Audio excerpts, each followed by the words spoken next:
완벽하게 마음에 드는 건 없으신가 봐요? 약간은 위험 분산하고 싶다.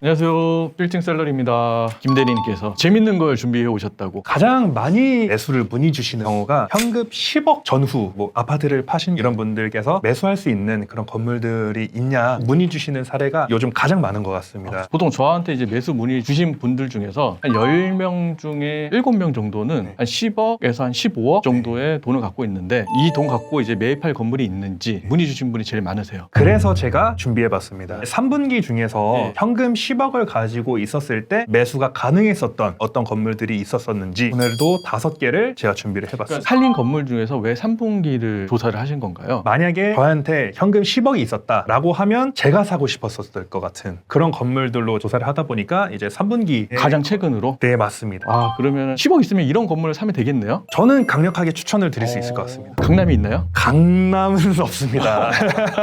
강남 같은 경우는 한번 그쪽 지역을 거치고 이제 강남을 들어와라 라고 맞습니다. 하는 거죠. 제가 그럼 첫 번째 건물부터 보여드리도록 하겠습니다. 첫 번째 건물은 성수동에 위치한 건물입니다. 그 성수동이 지금 핫한 건물이잖아요. 코로나 이후로 해서 강남보다 더 많이 오른 곳이 성수동인데 이 건물 같은 경우에는 토지 면적은 약 33평이고요. 여기가 올해 9월 달에 34억 5천만 원에 거래가 됐습니다. 23년도 10월 달 리모델링을 완료되는 건물이고요. 매도하신 분께서는 22년 7월 달에 25억 5천만 원, 평당 7,700만 원으로 매입을 하셔서 리모델링을 하고 나서 매각을 하신 그런 건물. 그러니까 그때 당시에는 용도 변경을 이제 매수자하고 매도자 다르게 해서 매입을 한 다음에 용도 변경을 해서 조금 더 비싸게 판 그런 건물이네요. 매수자분 또 9,400이면 저 위치를 잘 몰라서 그러는데 뚝섬역 북쪽에 위치한 건물이고요. 여기에 위치한 건물입니다. 여기 평당 1억이면은 비싼 건지 싼 건지 조금 애매하긴 하네요. 저는 적정 시세에 잘 매입을 하셨다라고 판단하는 이유가 성수동도 사실상 뭐 위치에 따라서 다를 수도 있겠지만 1억 이하로 거래가 되는 사례가 거의 평당 시세 보면 평당 최소한 1억 2천에서 1억 5천 사이인데 그래도 역하고 그래 멀지 않, 뭐 차가 경차 같은 거 들어갈 수 있고 조금 중형차는 못 들어간 걸 알고 있는데 그렇다고 하더라도 평당 1억 이하 그리고 30억 대니까 현금 10억 이하로도 매입이 가능한 건물은 많지가 않으니까 그런 걸로 봤을 때는 나쁘진 않네요. 왜냐하면 현금 10억이라는 제한 사항이 있다 보니 거기에 이제 조건에 맞추기 위해서는 최상의 매물 중 하나이지 않나라고 판단이 들고 있습니다. 아, 그래도 저는 고민을 해봤을 것 같은데 이건 성수동이 워낙 임대료가 잘 받쳐주는 지역이다 그쵸. 보니까 수익률도 다시 임차를 맞추게 되면 높은 수익률을 기대할 수 있는 만큼 나쁘지 않은 선택이었다고 보시면 알겠습니다. 저하고는 조금 갈리긴 하지만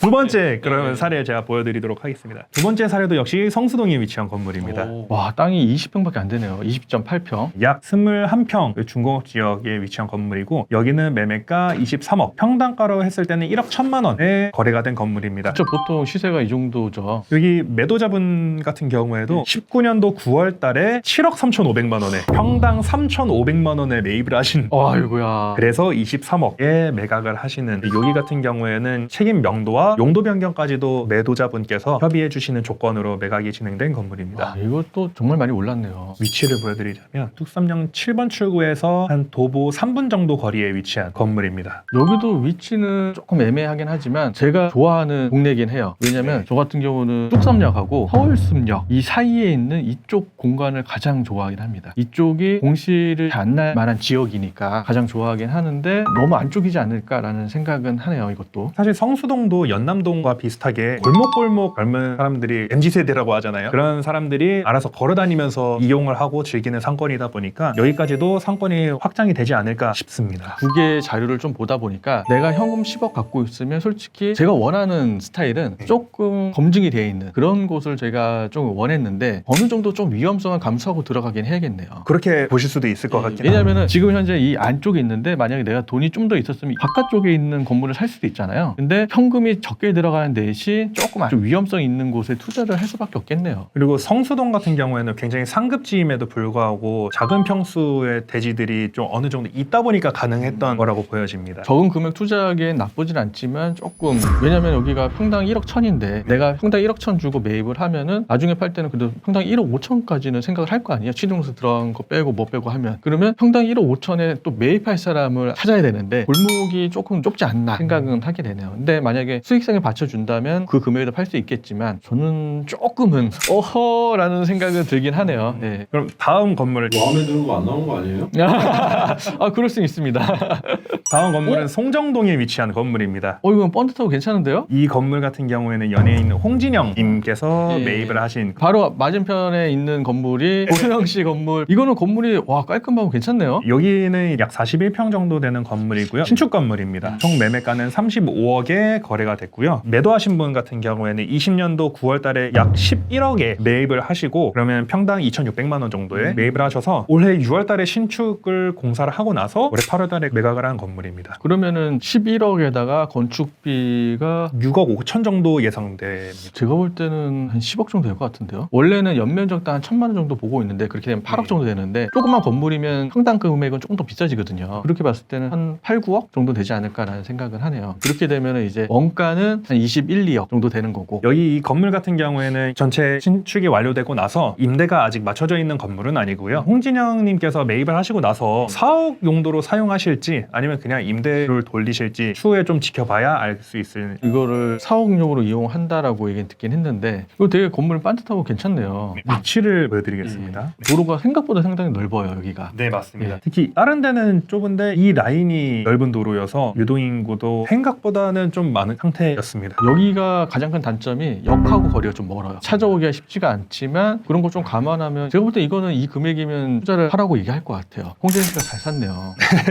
드디어 합격을 받았습니다. 아, 예. 이 정도면 괜찮다고 생각합니다. 다음은 마포구 연남동에 위치한 건물이고요. 토지 면적 38평, 이중 일반 주거 지역에 위치한 건물이고 여기도 38억 8천만 원에 거래가 된 건물입니다. 평당 가격이 거의 1억 정도 되네요. 이 건물 같은 경우에 조금의 리모델링이 진행된 건물이어서 약 2억 정도를 제외하고 보시면 될 것 같습니다. 수익률이 2.7%면은 뭐 그렇게 나쁘지 않고 위치 한번 볼까요? 연남동의 미로길 내에 위치한 건물입니다. 위치도 그렇게 나쁘진 않네요. 평당 1억 정도면. 이분이 처음에는 1992년도 8월 달에 취득을 하시고 쭉 가지고 계셨다가 약 30년 정도 그러다가 요번에 매각을 하게 된 건물입니다. 명도도 다 해주시고 장근 전에 용도 변경까지 다 해주시는 그런 건물인데 아시다시피 연남동의 임대료가 굉장히 높잖아요. 그렇죠. 1층 같은 경우는 보통 NI로 해서 한 25만 원에서 네, 비싼 데는 30만 원까지 갈 수 있잖아요. 그러다 보니까 이제 임대 수익을 좀 더 타겟으로 하시는 분들, 수익률을 좀 더 중요하게 보시는 분들한테 추천드릴 수 있었던 그런 건물이라고 보시면 돼요. 근데 수익률을 위주로 추천드리는데 명도를 해준다고요? 명도 안 하는 게 더 나은 거 아닌가요? 그러면은 대출을 받지를 못합니다. 주택 건물이었기 때문에. 주택이었어요? 그래서 용도 변경까지 해주시는 조건으로 해서 매각이 된 거고요. 근데 주택인데도 수익률이 2.7%가 나온 거예요? 그러면 뭐 용도 변경해서 리모델링 조금 하면은 3% 이상은 최소한 나오겠네요. 그렇게 안 나올 거면 솔직히 용도 변경 할 필요 없는 거고. 맞습니다. 4% 가까이도 바라볼 수 있지 않을까. 뭐 이거는 뭐 괜찮네요. 4% 나온 건물 어디 있어요? 서울에. 연남동이 특이하게 굉장히 임대료가 높기 때문에 이 다음에 소개해드릴 건물도 연남동인데 저는 소액대 같은 경우에는 연남동도 굉장히 많이 추천을 드리고 싶습니다. 아까 초반에 이 성수동은 솔직히 임대 수익보다는 이제 투자 목적으로 맞습니다. 이제 추천을 드리는 거고 연남동 쪽은 투자 목적보다는 임대 수익 목적으로. 네. 궁금한 게 있는데 명도를 해주고 받는 게 좋은 거예요? 아니면 그 상태로 받는 게 좋은 거예요? 그러니까 보통 매수자 입장에서는 임차인들을 못 만나봤잖아요. 그러니까 이게 명도가 될지 안 될지 모르는 상태에서 매입을 할 수밖에 없잖아요. 만약 안 해주면. 그러면 이 사람들이 안 나가면은 1년, 2년 동안 아니면 3년, 4년 동안 이거 명도를 못 하니까 내가 마음대로 리모델링 못 해요. 아니면 신축을 못 해요. 그러니까 위험보다 많고 매입을 해야 되는 거고. 그런 생각을 못 하고 있는 상태에서는 명도를 해주고 나서 내가 건물을 매입하면 권리금을 또 받아서 사람을 드릴 수 있지 않나요? 이런. 그럴 수 있긴 하죠. 보통은 이제 명도를 해주는 건물은 근데 권리금은 원래 건물주가 받으면 안 되는 돈이에요. 리모델링해서 임차료를 올려서 하는 게 낫죠. 그럼 나중에 어차피 권리금 줄 돈을 임대료로 더 달라고 하면 나중에 팔 때 훨씬 더 수월하게 팔 수가 있는 거죠. 그리고 제가 마지막으로 준비한 건물을 보여드리겠습니다. 이거 역시 아까 말씀드렸던 것처럼 연남동에 위치한 이거는